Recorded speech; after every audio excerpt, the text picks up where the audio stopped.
నమస్తే welcome to burning politics. నిత్యం కద్దరు నేతల డైలాగ్ వారితో రణరంగాన్ని తలపించే తెలుగు నేల రాజకీయం రసకందాయంగా మారింది.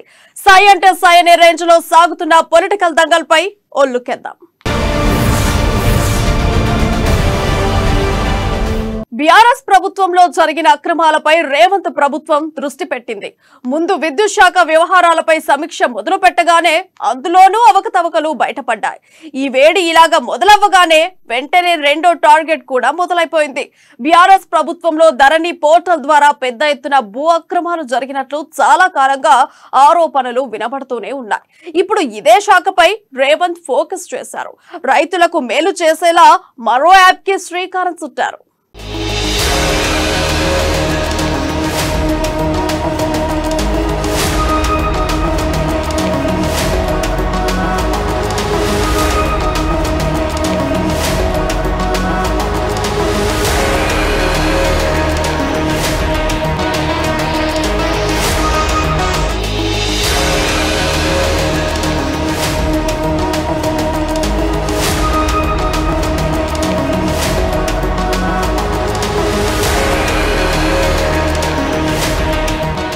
వరుస సమీక్షలతో సీఎం రేవంత్ దూకుడు. మొదట విద్యుత్ శాఖపై రివ్యూలు, ధరణిలో లోపాలపై అధికారులతో సమీక్ష, ధరణి స్థానంలో భూమాత తీసుకొచ్చేందుకు కసరత్తు, బీఆర్ఎస్ పాలనలో అవినీతి జరిగిందని ఆరోపణ, ధరణిలో లోపాలపై సమగ్ర విచారణ జరిపి భూమాతకు శ్రీకారం, రైతులకు న్యాయం చేసేలా భూమాత పథకం, గతంలో ధరణితో రైతుల తీవ్ర ఇబ్బందులు,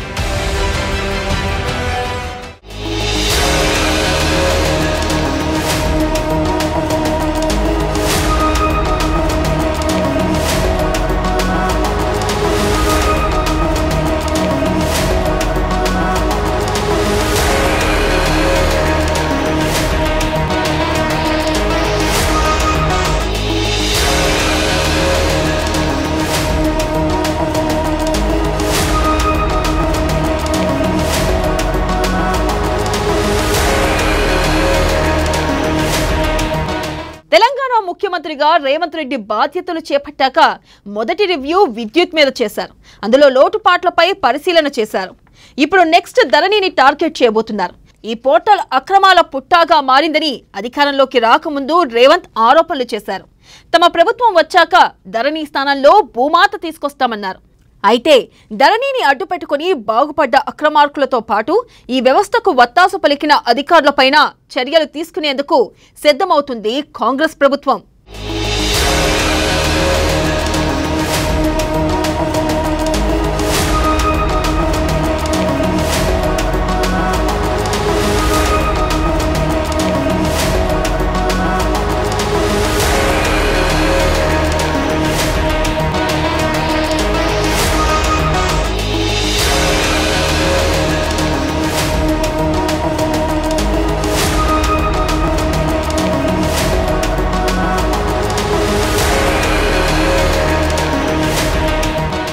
ఇక ధరణి పోర్టల్ పారదర్శకంగా ఉంటుందని, రైతులకు మేలు చేస్తుందని అప్పటి సీఎం కేసీఆర్ చెప్పుకొచ్చారు. కానీ లక్షల మంది రైతులకు ఇది శాపంగా మారింది. ఏళ్ల తరబడి వారసత్వంగా వచ్చిన భూములు కొనుగోలు చేసి స్వాధీనంలో ఉన్న పట్టా భూములు కూడా పరాధీనం అయిపోవడంతో రైతన్నలు లభోదిబోమన్నారు. కొందరు ఆత్మహత్యలు చేసుకోగా మరికొందరు గుండె ఆగి చనిపోయారు. అన్నాదమ్ముల మధ్య పంచాయతీలు కూడా జరిగాయి. తమకు అన్యాయం జరిగిందని తహసీల్దార్ ఆఫీసులు, కలెక్టరేట్లు, ఆఖరికి హైదరాబాద్లో ఉన్న సీసీఎల్ఏకి కూడా వచ్చి మొరపెట్టుకున్నారు. అయినా ప్రభుత్వం వారి గోడు పట్టించుకోలేదు.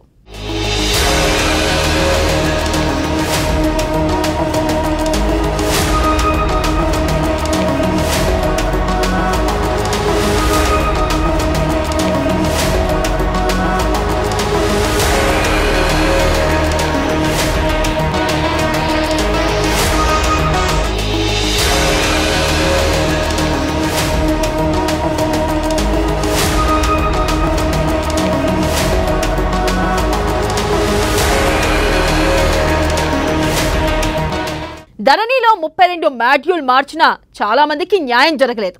ధరణి పోర్టల్ను అడ్డు పెట్టుకొని కొందరు బీఆర్ఎస్ నేతలు, మంత్రులు భూ కబ్జాలు చేసినట్లు ఆరోపణలు కూడా వచ్చాయి. రాత్రికి రాత్రే ప్రభుత్వ భూములను తమ పేరున మార్చుకున్నట్టు విమర్శలు వచ్చాయి. పోలింగ్ తేదీకి ఫలితాలకు మధ్య ఉన్న 1-2 రోజుల్లోనూ హైదరాబాద్ శివార్లో భూముల బదలాయింపు జరిగిందని రేవంత్ రెడ్డి, బట్టి విక్రమార్క తదితరులు సిఈసి వికాస్ రాజ్కి కంప్లైంట్ కూడా ఇచ్చారు. ఇక రంగారెడ్డి జిల్లా కలెక్టరేట్ నుంచి అక్రమంగా 98 అప్లికేషన్లను క్లియర్ చేసిన సంఘటన కూడా వెలుగులోకి వచ్చింది. ఇవన్నీ దృష్టిలో పెట్టుకుని ధరణి పోర్టల్ పుట్టిక నుంచి జరిగిన వేల కోట్ల రూపాయల అవినీతి బాగోతంపై రేవంత్ రెడ్డి విచారణ జరిపించే ఆలోచనలో ఉన్నారు. ఈ స్కామ్ లో కొందరు ఐఏఎస్ అధికారుల ప్రమేయం ఉందని తెలుస్తోంది. వారిపై చర్యలకు వెనకాడేది లేదని సమాచారం.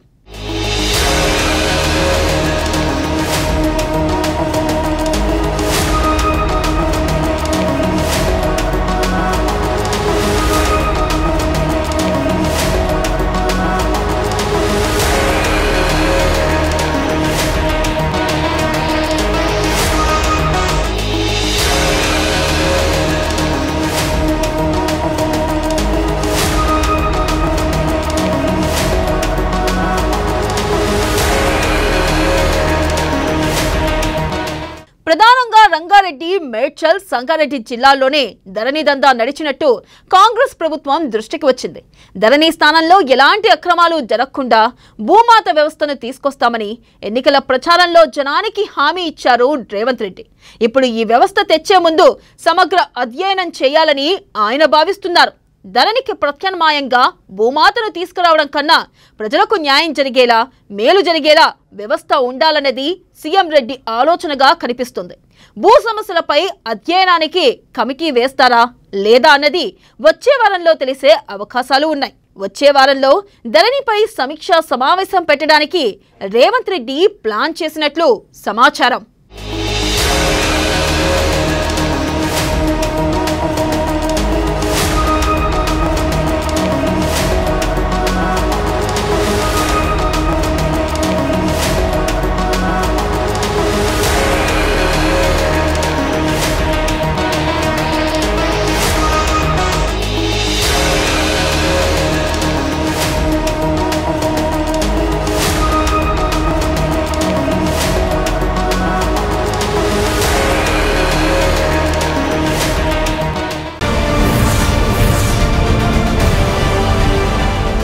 తెలంగాణ అసెంబ్లీ ఎన్నికల ఫలితాలు దక్షిణాదిలో విస్తరించాలన్న బీజేపీ ఆశలపై నీళ్లు చల్లాయి.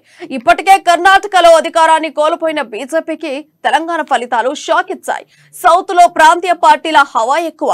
పొత్తులతో బలోపేతం కావాలని ప్లాన్ చేసినా అట్టర్ ఫ్లాప్ అవుతుంది. ఇంతకీ దక్షిణాదిలో కమలాన్ని కలవరపెడుతున్న అంశం ఏంటి? నెక్స్ట్ లోక్సభ పోరులో కమలానికి కష్టకాలమేనా? Let's watch this story.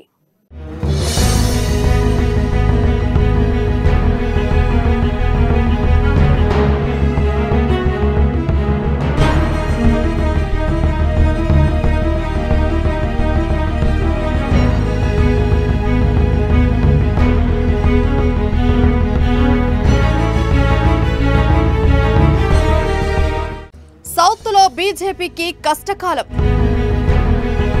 Karnataka, Telangana హస్తగతం. ఓడిపోయిన 3 బీజేపీ సిట్టింగ్ ఎంపీలు.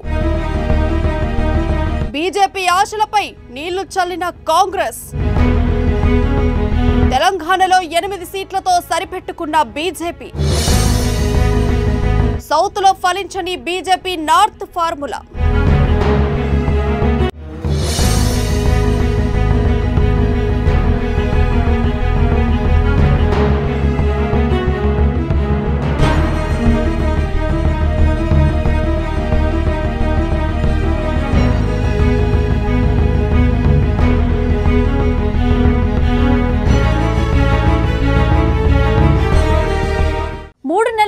కర్ణాటకలో బీజేపీ అధికారం కోల్పోయింది.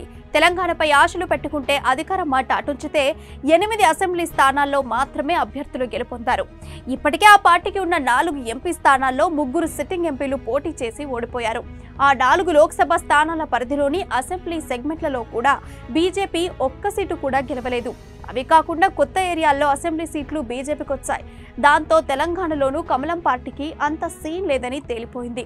దక్షిణాదిలో ఏపీతో పాటు తమిళనాడు, కేరళ, కర్ణాటక, తెలంగాణ ఇలా ఏ రాష్ట్రంలోనూ ఆ పార్టీని జనం ఆదరించడం లేదు.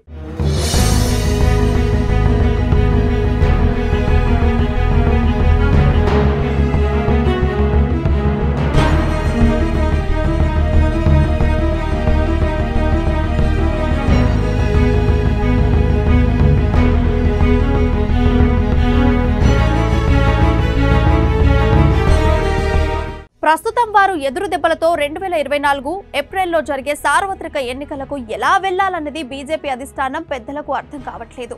ఉత్తరాదిన హిందీ బెల్ట్ రాష్ట్రాల్లో ఉన్న హవా దక్షిణాదిలో ఎందుకు లేదు?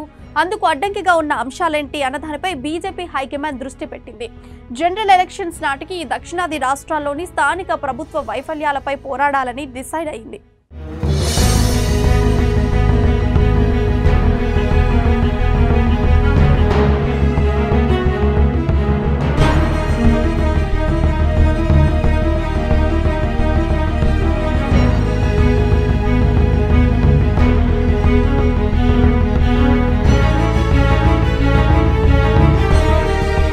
ఉత్తరాదిలో లాగా దక్షిణాదిలో బలమైన హిందుత్వ వాదం అనేవి పనిచేయటం లేదు. కానీ ఢిల్లీ పెద్దలు ఇక్కడకు వచ్చినప్పుడల్లా వీటినే ఎక్కువగా టచ్ చేస్తున్నారు. అలాగే హిందుత్వ ప్రభావం కొంతవరకున్న హార్డ్ కోర్ భావజాలం అయితే దక్షిణాదిలో లేదు.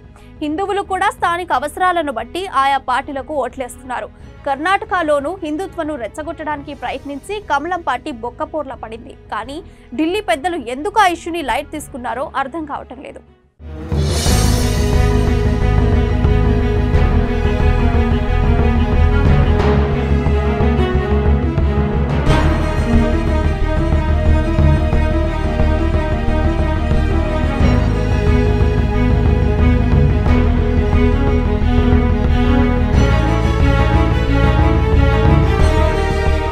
మరీ ముఖ్యంగా దక్షిణాదిలో ప్రాంతీయ పార్టీలు బలంగా ఉన్న చోట బీజేపీకి ఎదగడం కష్టమవుతోంది. అందుకోసం ప్రాంతీయ పార్టీలతో పొత్తు పెట్టుకోవడమో లేదా ఆ పార్టీలను ఎదగనీయకుండా చేస్తేనో తప్ప బీజేపీకి దక్షిణాదిలో ఓట్లు పడే అవకాశాలు లేవు. ప్రాంతీయ పార్టీలలాగే ఆందోళనలు, ధర్నాలు లాంటి ప్రభుత్వ వ్యతిరేక కార్యక్రమాలను కమలం పార్టీ అమలు చేయాల్సి ఉంటుంది. అసలు దక్షిణాది విషయంలో బీజేపీ ప్రత్యేక పాలసీ రూపొందించుకుని వెళితే తప్ప ఇక్కడ ఆ పార్టీకి ఆదరణ ఉండదని అంటున్నారు రాజకీయ విశ్లేషకులు.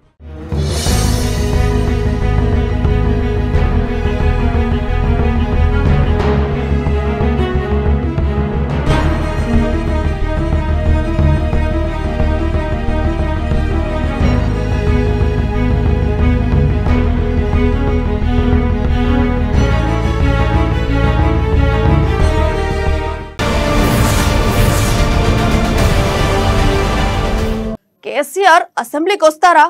వచ్చినా రేవంత్ ముఖాన్ని చూస్తారా అనే చర్చ ఇప్పుడు హాట్ టాపిక్ గా మారింది.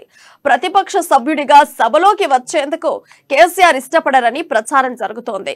10 ఏళ్ల పాటు సీఎంగా సభలో వ్యవహరించిన ఆయన ఇప్పుడు ప్రతిపక్ష పాత్ర పోషించేందుకు ఇష్టపడరని టాక్ ఉంది. అందులో కేసీఆర్ తో అనేక అవమానాలను ఎదుర్కొన్న రేవంత్ సభలో ఉంటారు. ఆయన ఖచ్చితంగా కేసీఆర్ పట్ల కొంత సెటర్ గా వ్యవహరించే ఛాన్స్ ఉంటుంది. తన ఎదురుగానే తనపై విమర్శలు చేస్తే కేసీఆర్ సహించారని టాక్ ఉంది.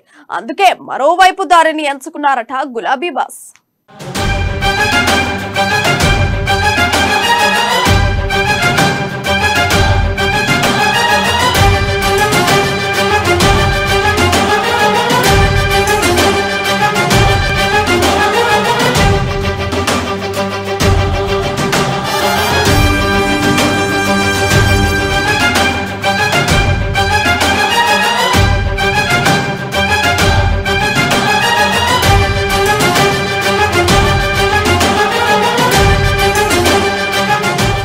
కేసీఆర్ పొలిటికల్ ప్రయాణంపై అందరిలో ఆసక్తి. ఓటమి ఎరిగిన నేతగా కేసీఆర్ రాజకీయం. తాజా ఓటమితో ప్రగతి భవన్ను వీడిన కేసీఆర్ ఎంపీగా పోటీ చేసి లోక్సభకు వెళ్లాలన్న యోచనలో కేసీఆర్. కేటీఆర్ను అసెంబ్లీకి పంపించేలా ప్లాన్. రేవంత్ ముందు నిలిచేందుకు ఇష్టపడని కేసీఆర్.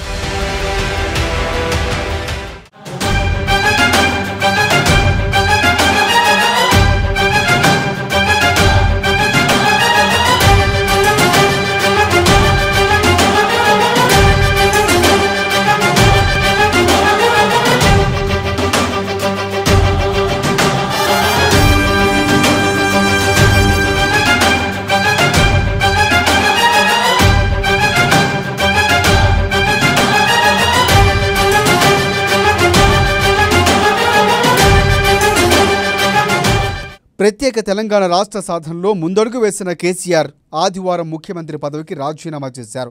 అసెంబ్లీ ఎన్నికల ఫలితాల్లో కాంగ్రెస్ పార్టీ జయకేతనం ఎగురవేసిన తరువాత కేసీఆర్ వెంటనే ఫామ్ హౌస్కు వెళ్లిపోయారు. ఈ క్రమంలో ఆయన గత 10 ఏళ్లుగా ప్రగతి భవన్ వేదికగా ప్రజాపాలన నిర్వహించారు. టీఆర్ఎస్గా ఉన్న పార్టీని బీఆర్ఎస్గా మార్చారు.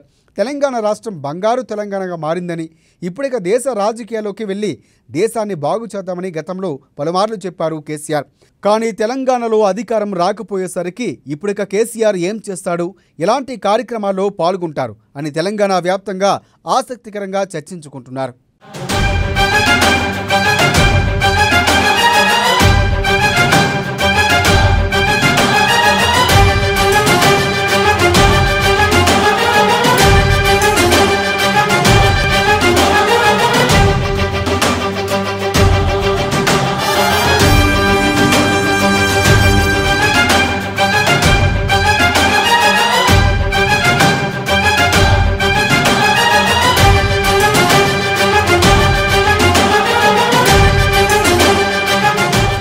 రాజకీయ జీవితంలో ఇప్పటి వరకు ఓటు మెరగని కేసీఆర్ మొదటిసారిగా కామారెడ్డిలో ఓడిపోయారు. దీంతో కేసీఆర్ గురించి సర్వత్రా చర్చించుకుంటున్నారు జనం.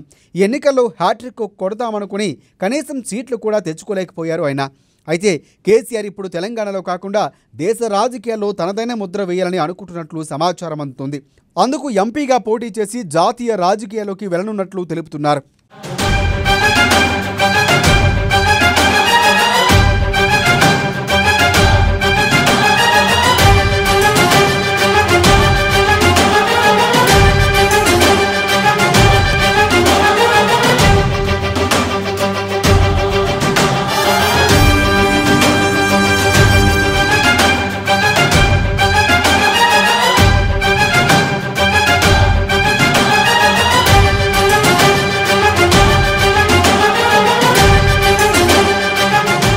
దేశ రాజకీయాల్లో ప్రవేశించడానికి టీఆర్ఎస్గా ఉన్న పార్టీని బీఆర్ఎస్గా మార్చారు కేసీఆర్. ఇప్పటికే ఢిల్లీలో ప్రత్యేక కార్యాలయాన్ని ఏర్పాటు చేసి అక్కడికి వెళ్ళినప్పుడు పలువురు నాయకులతో సమావేశాలు నిర్వహిస్తూ వస్తున్నారు. అయితే ఇంతలోనే తెలంగాణలో ఎన్నికలు రావడంతో ఇక్కడ గెలిచిన తర్వాత రాష్ట్ర బాధ్యతలు తన కుమారుడు కేటీఆర్కు అప్పచెప్పబోతున్నట్లు అప్పట్లోనే ప్రచారం జరిగింది. అయితే ఇప్పుడు అధికారం చేజారిన బీఆర్ఎస్ రాష్ట్ర బాధ్యతలు కేటీఆర్కు ఇస్తారని అంటున్నారు. ఆయనే ఈ నేతగా ఎన్నుకొని శాసనసభకు పంపనున్నారని కూడా టాక్ వినిపిస్తోంది.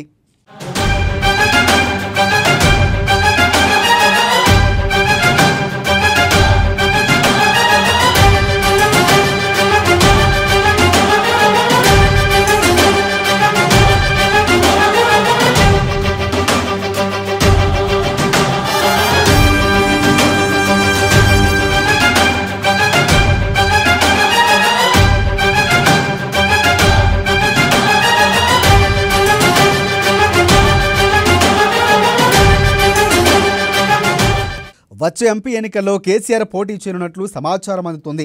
ఆ తర్వాత పార్లమెంట్లో అడుగుపెట్టి అక్కడ నుంచే రాజకీయాల్లో శాసించబోతున్నట్లు సమాచారం. ఇప్పటికే పలువురు జాతీయ నాయకులతో సంబంధాలు ఏర్పరచుకున్న ఆయన ఇప్పుడు ప్రత్యేకంగా దేశ రాజకీయాలపై దృష్టి సారించినట్లు తెలుస్తుంది. అలాగే వచ్చే ఎన్నికల్లో ఎక్కువ సీట్లు తెచ్చుకొని 2024లో ఏర్పడబోయే ప్రభుత్వంలో కీలకంగా ఉండేందుకు ప్రయత్నిస్తున్నారని అంటున్నారు. గతంలో వీలైన ఎంపీ సీట్లు తెచ్చుకొని ఒకవేళ సంకీర్ణ ప్రభుత్వం ఏర్పడితే ప్రధాని పదవిని కోరబోతున్నట్టు తెలుస్తుంది. గతంలో ఎన్నోసార్లు దేశంలో కూడా అధికారంలో ఉండి పలు సంక్షేమ పథకాలు ప్రవేశపెట్టినట్లు ప్రకటించారు. ఇక ఈ నేపథ్యంలోనే ఇప్పుడు కేసీఆర్ ఎలాంటి నిర్ణయం తీసుకుంటారు అని అందరూ ఆసక్తిగా ఎదురు చూస్తున్నారు.